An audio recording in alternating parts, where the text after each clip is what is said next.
തദ്ദേശ തെരഞ്ഞെടുപ്പിൽ കൊച്ചി കോർപ്പറേഷനിൽ നിർണായക ശക്തിയാകാൻ ഒരുങ്ങുകയാണ് ബി.ജെ.പി. നേതൃത്വത്തിൽ എൻ.ഡി.എ മുന്നണി. കൊച്ചിയിൽ എൻ.ഡി.എയുടെ വിജയസാധ്യതകൾ വിലയിരുത്തുകയും വികസന കാഴ്ചപ്പാടുകൾ മുന്നോട്ട് വയ്ക്കുകയും ചെയ്യുകയാണ് ബി.ജെ.പി. മുൻ സംസ്ഥാന ഉപാധ്യക്ഷയും കോർപ്പറേഷനിൽ തുടർച്ചയായി ബി.ജെ.പിയെ പ്രതിനിധീകരിക്കുകയും ചെയ്ത ശ്യാമള എസ്. പ്രഭു. കൊച്ചി നഗരസഭയിൽ ബി.ജെ.പി. നേതൃത്വത്തിൽ എൻ.ഡി.എ സഖ്യം വലിയ തോതിലുള്ള പ്രചാരണ പ്രവർത്തനങ്ങളിലാണ്. ഇത്തവണ നിരവധി സീറ്റുകൾ നേടുമെന്ന് തന്നെ മുന്നണി ഉറപ്പിക്കുന്നു. ബി.ജെ.പിയെ സംബന്ധിച്ചിടത്തോളം വലിയ തോതിലുള്ള ശക്തി കേന്ദ്രമാണ് പശ്ചിമകൊച്ചി മേഖല. ഈ പശ്ചിമകൊച്ചി മേഖലയിൽ ഉൾപ്പെടെ കൊച്ചി നഗരസഭയിലുള്ള ബി.ജെ.പിയുടെ സാധ്യതകളെ വിലയിരുത്തുന്നത് ബി.ജെ.പിയുടെ ജില്ലയിലെ മുതിർന്ന നേതാവും ഒപ്പം തന്നെ ബി.ജെ.പി. സംസ്ഥാന ഉപാധ്യക്ഷയുമായിരുന്ന ഒപ്പം 1988 മുതൽ കൊച്ചി നഗരസഭയിൽ ബി.ജെ.പിയെ തുടർച്ചയായി പ്രതിനിധീകരിച്ചിരുന്ന കൗൺസിലർ കൂടിയായ ശ്യാമള എസ്. പ്രഭുവാണ്. കൃത്യമായി തന്നെ ഈ കൊച്ചി നഗരസഭയുടെ വികസന കാര്യങ്ങളിലെല്ലാം വലിയ താല്പര്യത്തോടെ ഇടപെടുന്ന ശ്രീമതി ശ്യാമള എസ്. പ്രഭു എങ്ങനെ കാണുന്നു കൊച്ചി നഗരസഭയിലെ ഇപ്പോഴത്തെ ഈ ഭരണത്തെയും അതുപോലെ തന്നെ ബി.ജെ.പി. മുന്നോട്ട് വയ്ക്കുന്ന വികസന രാഷ്ട്രീയവും? ഈ കഴിഞ്ഞ 32 വർഷമായി ഞാൻ കോർപ്പറേഷനിൽ കൗൺസിലറായിട്ടിരിക്കുന്നു. LDFും UDFും മാറി മാറി ഭരിച്ചിട്ടുണ്ട്. കഴിഞ്ഞ 10 വർഷമായി UDF ആണ് ഭരിക്കുന്നത്. പക്ഷെ വികസന പ്രവർത്തനങ്ങൾ എന്ന് പറയുമ്പോൾ ജനങ്ങൾ ആവശ്യപ്പെടുന്ന, ജനങ്ങൾ പ്രതീക്ഷിക്കുന്ന യാതൊരു വികസന പ്രവർത്തനങ്ങളും ഇവിടെ നടപ്പിലാക്കാൻ സാധിക്കുന്നില്ല.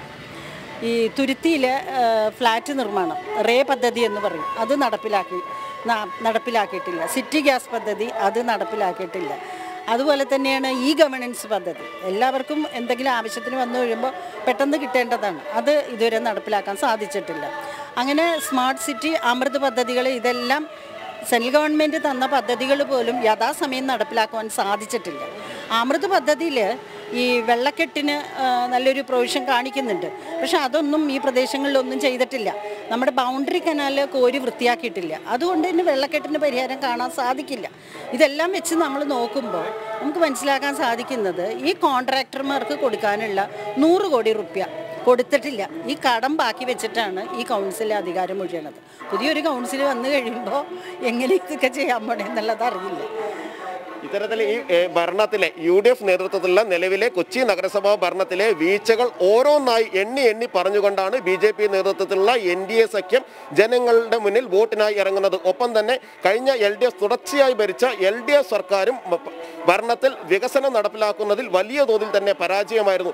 ഈ ഒരു സാഹചര്യത്തിലാണ് സമകാലികമായി ബി.ജെ.പിക്ക് ഉണ്ടായിട്ടുള്ള വലിയ സ്വീകാര്യത കൂടി വോട്ടായി മാറുമെന്ന് നേതൃത്വം കണക്കാക്കുന്നത്. അത്തരത്തിൽ തന്നെ ബി.ജെ.പിയെ സംബന്ധിച്ചിടത്തോളം തീർച്ചയായിട്ടും വലിയ നേട്ടങ്ങൾ കൈവരിക്കാൻ സാധിക്കും. ഒരുപാട് ആളുകൾ ബി.ജെ.പിയിലോട്ട് വന്നുകൊണ്ടിരിക്കുകയാണ്.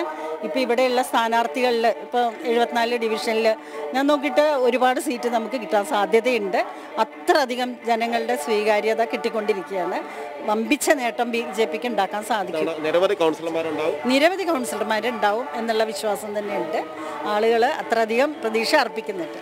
ഇത്തവണ ബി.ജെ.പിക്ക് NDAക്ക് നിരവധി കൗൺസിലർമാർ കൊച്ചി നഗരസഭയിൽ ഉണ്ടാകുമെന്ന് തന്നെയാണ് എല്ലാ രാഷ്ട്രീയവും കൃത്യമായി വിലയിരുത്തുന്ന ശ്രീമതി ശ്യാമള എസ്. പ്രഭുവിനെ പോലുള്ള നേതാക്കൾ വിലയിരുത്തുന്നത്.